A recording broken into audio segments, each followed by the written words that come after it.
इस वीडियो में मैं एडोबी प्रीमियर प्रो में वीडियो एडिटिंग कैसे किया जाता है उसके बारे में डिटेल में बात करूंगा। अगर आपको वीडियो एडिटिंग के बारे में कुछ नहीं पता है या फिर फिलहाल आप एक basic video editing software use करते हैं और अभी एक प्रोफेशनल वीडियो एडिटिंग सॉफ्टवेयर जैसे कि प्रीमियर प्रो में स्विच करने के बारे में सोच रहे हैं, तो इस वीडियो को पूरा देखने के बाद आप अपने वीडियोस को प्रीमियर प्रो में बहुत अच्छी तरह से एडिट कर पाएंगे और फिर बेसिक इफेक्ट्स एंड ट्रांजिशंस और इस तरह के टेक्स्ट ओवरलेस भी यूज करना सीख जाएंगे। अगर आपको प्रीमियर प्रो और वीडियो एडिटिंग के बारे में ऑलरेडी थोड़ा बहुत आइडिया है, फिर भी हो सकता है कि इस वीडियो में आपको कुछ नया सीखने को मिल जाए, क्योंकि इस वीडियो में मैं वीडियो एडिटिंग के काफी सारे बेसिक कॉन्सेप्ट्स को बहुत डिटेल में समझाऊंगा ताकि आपका फंडामेंटल बहुत स्ट्रांग बने और आगे चलकर आपको एडवांस वीडियो एडिटिंग करने में कोई प्रॉब्लम फेस करने की जरूरत ना पड़े। तो इस वीडियो को एंड तक जरूर देखें। हेलो गाइस, मेरा नाम है शुभदीप मंडल। मैं एक इंडिपेंडेंट फिल्म मेकर और एक गिटारिस्ट भी हूं। इस चैनल पे मैं short films, music videos, photo और वीडियो एडिटिंग के ट्यूटोरियल वीडियोस और गिटार के ट्यूटोरियल्स भी अपलोड करता हूं। तो अगर आप इस चैनल पे नए हैं और इनमें से कोई भी टॉपिक में इंटरेस्टेड है तो जरूर सब्सक्राइब कीजिए और बेल आइकन को भी क्लिक कर दीजिए ताकि जब भी मैं कोई नया वीडियो अपलोड करूं तो आपको सबसे पहले नोटिफिकेशन मिल जाए। तो चलिए वीडियो को शुरू करते हैं।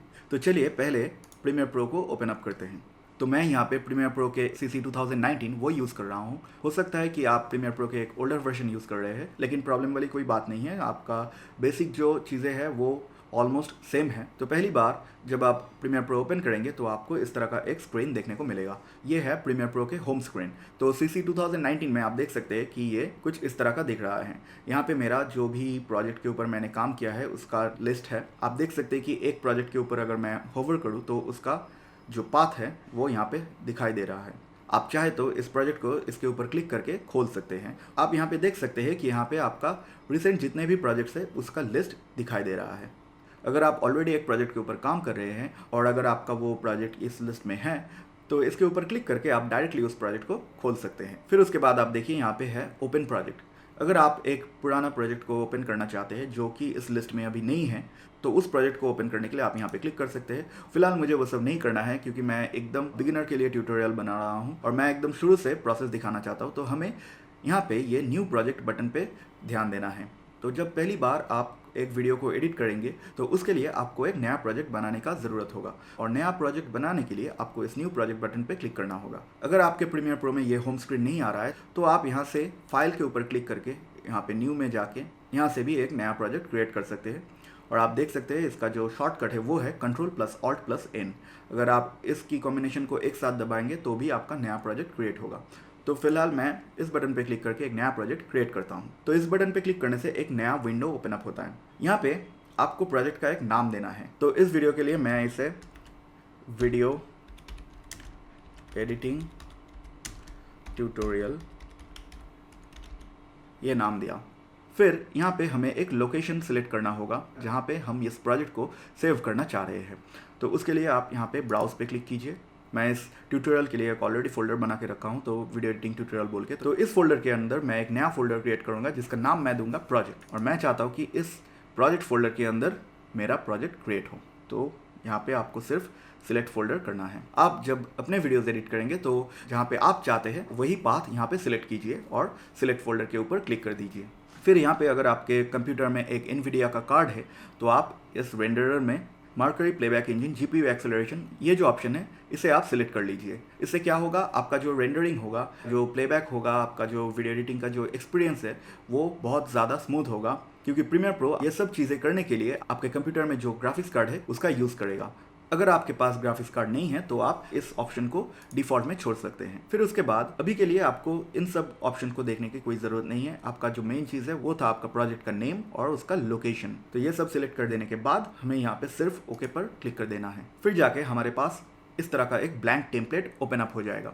ये है प्रीमियर प्रो के बेसिक इंटरफेस। पहले आपको इस इंटरफेस को बहुत अच्छी तरह से समझना होगा। अगर आपने एडोबी का कोई और सॉफ्टवेयर यूज़ किया है जैसे कि फोटोशॉप या फिर लाइटरूम तो आपको ये समझने में कोई प्रॉब्लम नहीं होगा। तो ये है प्रीमियर प्रो का बेसिक यूजर इंटरफेस। एडोबी इसे कहते हैं एक वर्कस्पेस। आप देख सकते हैं यहाँ पे बहुत सारा वर्कस्पेस का प्रीसेट दिया हुआ है। आप जब पहली बार प्रीमियर प्रो ओपन करेंगे तो हो सकता है कि आपका जो प्रीमियर प्रो है वो इस तरह का ना दिखे, क्योंकि आपका जो वर्कस्पेस है वो कुछ दूसरी तरीके से सेटअप किया हुआ सकता है।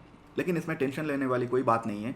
प्रीमियर का जो वर्क स्पेस है वो फुल्ली कस्टमाइजेबल है, आप अपने हिसाब से वर्क स्पेस को सेट कर सकते हैं। जैसे कि ये जो एडिटिंग वर्क स्पेस है आप देख सकते हैं, ये प्रीमियर प्रो का डिफॉल्ट वर्क स्पेस था। मैं यहाँ पे जो मीडिया ब्राउजर, लाइब्रेरीज, इन्फो ये सब है, ये पैनल्स मैं यूज़ नहीं करता, तो इसलिए मैंने ये सब डिलीट कर दिया। फिर ये मैंने छोटा बड़ा करके, ये सब पैनल्स आप छोटा बड़ा कर सकते हैं। तो मैं अपने हिसाब से मैंने एक खुद का एडिटिंग सेटअप बनाया है जो कि कुछ इस तरह का है। मुझे जो भी पैनल्स की ज़रूरत है मैंने सिर्फ उसी को यहाँ पे रखा है। ये सब आप क्लिक करके ड्रैग करेंगे तो आपका ये चेंज हो जाएगा। आपको अगर कैप्शन यहाँ पे डालना है तो आप यहाँ पे डाल सकते हैं, आपको कैप्शन को फिर से यहाँ पे लाना है तो आप यहाँ पे डाल सकते हैं, आपको इफेक्ट्स को यहाँ पे लाना है तो आप ये भी कर सकते हैं। तो ये आप देख सकते हैं कि ये फुल्ली कस्टमाइजेबल है। आपको वीडियो एडिटिंग करते करते जब प्रीमियर प्रो का एक्सपीरियंस हो जाएगा तब आपको पता चल जाएगा कुछ इफेक्ट्स या फिर कुछ चीज़ें हैं जो आपको ज़्यादा से ज़्यादा लगता है। आप जब अपने हिसाब से अपना जो वर्क स्पेस यूज़ करेंगे उसमें वही सब चीज़ें आपको रखना है, और जो चीज़ें आपको ज़रूरत नहीं है वो आप हटा दे सकते हैं, जैसे कि मैंने यहाँ पे किया है। और ये जो वर्क स्पेस है ये आपके हिसाब से सेट करने के बाद आपको सिर्फ यहाँ पे विंडो में जाके वर्क स्पेस में जाके आप देख सकते हैं save as new workspace बोल के एक ऑप्शन है, आपको यहाँ पे क्लिक करना है और आप अपने वर्क स्पेस का जो नाम देना चाहते हैं वो यहाँ पे डाल दीजिए और सिर्फ ओके पे क्लिक कर दीजिए, तो आपका वर्क स्पेस क्रिएट हो जाएगा। तो मैं चाहता हूँ कि मेरा जो वर्क स्पेस है ये मैंने जैसे सेट करके रखा था उस तरह से रीसेट हो जाए, तो मुझे सिर्फ यहाँ पे जाके रीसेट टू सेव लेआउट में क्लिक करना है, तो ये फिर से रीसेट हो गया है। तो अभी आपको वर्क स्पेस क्या है उसके बारे में पता चल गया, लेकिन अभी हमें जो डिफरेंट पैनल्स हैं उसके बारे में डिटेल में जानना है।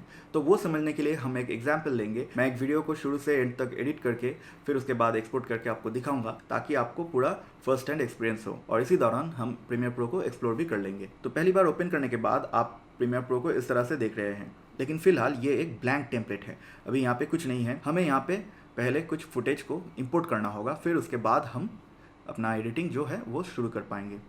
तो फुटेज को इंपोर्ट कैसे किया जाता है और इंपोर्ट करने का मतलब भी क्या है। तो जब आप एक वीडियो एडिट करेंगे तो आपके पास कुछ वीडियोस रहेगा, अगर आप उस वीडियो में कुछ म्यूज़िक डालना चाहेंगे तो आपके पास कुछ म्यूज़िक फाइल्स रहेगा, कुछ इमेजेस अगर आप यूज़ करना चाहेंगे तो आपके पास इमेजेस रहेगा, और वो सब चीज़ें हो सकता है कि आपके कंप्यूटर में हो या फिर गूगल ड्राइव में हो या फिर आपके पास एक हार्ड डिस्क है उसमें हो।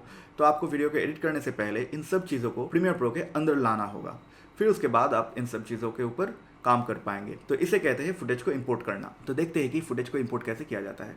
तो पहले हम यहाँ पे प्रीमियर प्रो को मिनिमाइज़ कर लिया, तो मैंने यहाँ पे मेरा डेस्कटॉप में ऑलरेडी एक फ़ोल्डर बना के रखा है, तो इसके अंदर कुछ फुटेज है।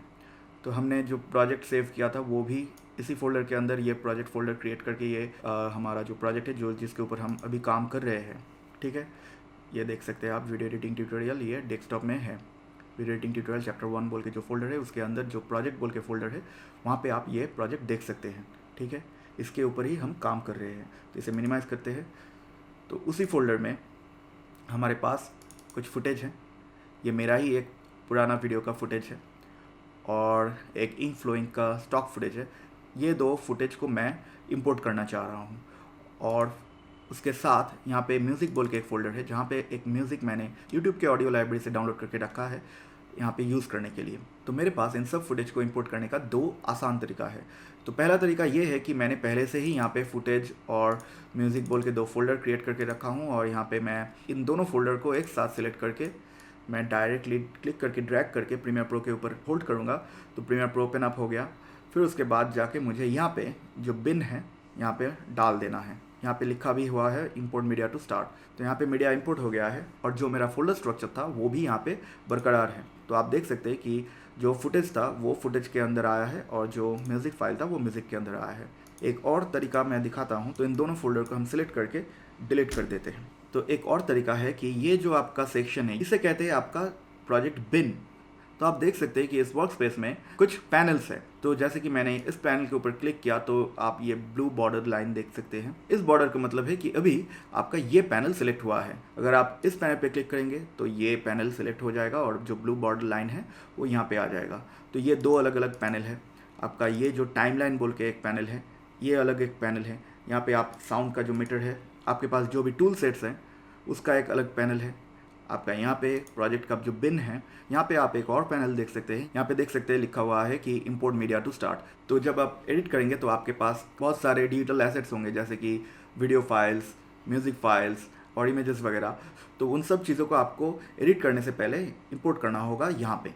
और इन सब पैनल को आप चाहे तो रिसाइज कर सकते हैं। आपको सिर्फ इसके बॉर्डर लाइन पे माउस को ले जाना होगा, तो आपका जो एरो है इस आइकॉन में कन्वर्ट हो जाएगा और आपको सिर्फ यहाँ पे क्लिक करके इसे ड्रैग करना होगा, तो आपका पैनल्स रिसाइज हो जाएगा। आप चाहे तो इसे इधर भी रिसाइज कर सकते हैं, अगर आप चाहे तो इस टूल बॉक्स को भी रिसाइज कर सकते हैं, जैसे आपकी मर्ज़ी। आप अपने पसंद के हिसाब से इसे सेट कर सकते हैं। तो मैं चाहता हूँ कि मेरा जो बॉक्स स्पेस है वो पहले जैसा हो जाए, तो इसे यहाँ पे जाके रिसेट कर देता हूँ। तो जैसे कि मैंने कहा था कि ये जो आपका पैनल है, यहाँ पे आपको फुटेज को इंपोर्ट करना होगा। अगर आपके प्रोजेक्ट में बहुत सारे जगह से आप फुटेज को इंपोर्ट कर रहे हैं, जैसे कि मान लीजिए आपके डेस्कटॉप में कुछ फाइल है, आपके पास एक एक्सटर्नल हार्ड डिस्क है, वहाँ पे कुछ आपके म्यूज़िक फाइल्स है, और आप उन सब एसेट्स को प्रीमियर प्रो के अंदर ऑर्गेनाइज करना चाहते हैं, तो आप इस पैनल में आके यहाँ पे देख सकते हैं कि एक न्यू बिन बोल के आइकॉन है। अगर आप यहाँ पे क्लिक करेंगे तो एक फ़ोल्डर क्रिएट होगा। आप चाहे तो इसको रीनेम कर सकते हैं। मैं इसे फुटेज नाम दे रहा हूँ। मैं एक और बिन क्रिएट करना चाहता हूँ, फिर मैं इसके ऊपर क्लिक करूँगा और इस बार इसे हम कहेंगे म्यूज़िक। ओके, हो गया। अभी ये 2 ब्लैंक फोल्डर है। अभी हमें यहाँ पे कुछ फाइल्स लाना होगा। तो सिमिलरली अगर हम यहाँ पे राइट क्लिक करेंगे और इंपोर्ट में क्लिक करेंगे, तो हम देख सकते हैं कि हमारा इंपोर्ट का एक डायलॉग बॉक्स ओपन होता है।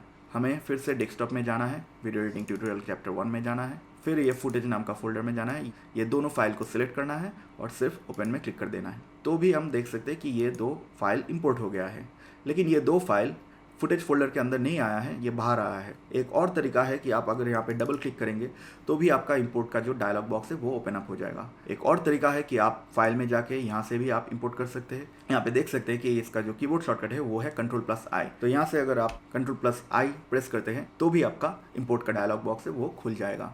और फाइनल तरीका है कि आप यहाँ पे आपका जो एक्सप्लोरर है उसे मिनिमाइज़ कर लीजिए खोल के, फिर उसके बाद अपना फोल्डर में जाइए और ये जो आपका फाइल है इसे डायरेक्टली आप यहाँ पे ड्रैग कीजिए, तो आपका ये इंपोर्ट हो जाएगा। ये देख सकते हैं आप, यहाँ पे इंपोर्ट हो गया है। लेकिन आप देख सकते हैं कि ये तीनों फाइल इन फोल्डर्स के अंदर नहीं आया है, बाहर आया है। तो आप जब इंपोर्ट करेंगे, अगर इस फाइल को डायरेक्टली इस फोल्डर के ऊपर प्लेस करेंगे तो ये इस फोल्डर में आ जाएगा। और अगर यहाँ से आपको इन फाइल्स को फोल्डर में डालना है तो आप इन दोनों फाइल को यहाँ से सिलेक्ट कीजिए, फिर इन दोनों के ऊपर लेफ्ट क्लिक कीजिए और बटन को छोड़े बिना ड्रैग करके फुटेज फोल्डर में डाल दीजिए, तो भी आपका फुटेज यहाँ पे आ जाएगा। तो ये हो गया आपका how to import footage into Adobe Premiere pro.